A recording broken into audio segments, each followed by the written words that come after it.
समय निकाल कर मिर्ज़ापुर 3 सीरीज़ देखी।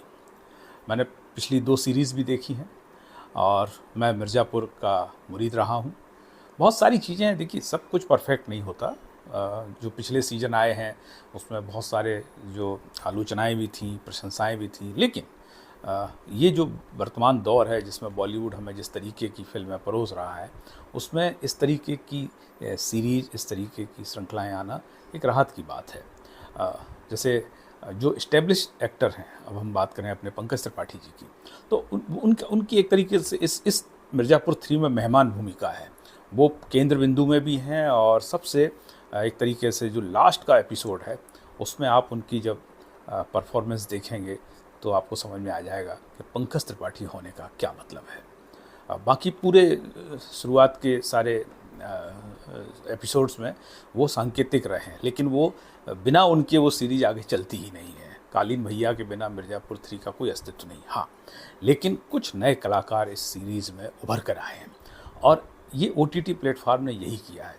असंख्य प्रतिभाओं को जो है वो धरातल दिया है, वो कैनवास दिया है, जहाँ से वो अपनी प्रतिभा दिखा सकें। जैसे इसमें पल्लव सिंह जो हैं वो NSD ट्रेंड एक्टर हैं और कवि जो क्लिप चल रही है कि वो कविता पढ़ रहा है, रहीम नाम है उनका, कमाल की परफॉर्मेंस है, कमाल की। एक एपिसोड लास्ट 8 में जेल के अंदर राजेश तेलंग, जो कि बहुत बहुत अच्छे अभिनेता हैं, राजेश तेलंग और पल्लव सिंह के बीच का एक संवाद है जिसमें वो कोठरी के अंदर बंद हैं जेल की, एक जहाँ उन्हें अकेला डाल दिया गया है और उसमें सिर्फ पल्लव सिंह की आंखें दिख रही हैं और राजेश तेलंग चूँकि वकील रहे हैं और वो पूछते हैं कि तुम तो बहुत प्रतिभाशाली थे, तुम्हें बहुत संभावनाएं थी, फिर तुमने ये हत्या क्यों की। जेल के अंदर उन्होंने एक खूंखार अपराधी को मार गिराया था, पल्लव सिंह ने, माफ़ करें, वो रहीम जो कैरेक्टर है उसमें।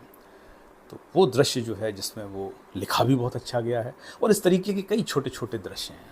लेकिन अब चूँकि मैं समीक्षक नहीं हूँ, मैं आलोचक भी नहीं हूँ, मैं सिर्फ फिल्मों और इस तमाम जो मनोरंजन के साधन हैं उनका प्रशंसक हूँ। जो गलत होता है उसे कह भी देता हूँ, लेकिन मिर्ज़ापुर 3 जैसी सीरीज़ जिसमें अब ठीक है, हिंसा है, ब्लड है, गालियाँ हैं, इन सबको दरकिनार करिए। समाज में डॉक्टर राही मासूम रजा लिख गए हैं कि हम जिस समाज में रहते हैं, यदि वो इंसान है तो गालियाँ बकेंगे ही। पात्र जो हैं वो यदि असली जीवन से आए हैं तो वो गालियाँ बकेंगे ही।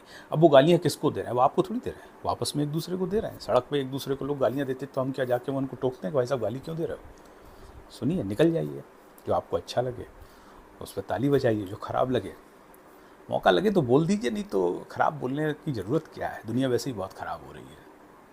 तो मिर्ज़ापुर 3 मुझे तो बेहद पसंद आई और पंकज जी लास्ट के एपिसोड में जो है वो मतलब कम बोले लेकिन बहुत दमदार बोले। नमस्कार।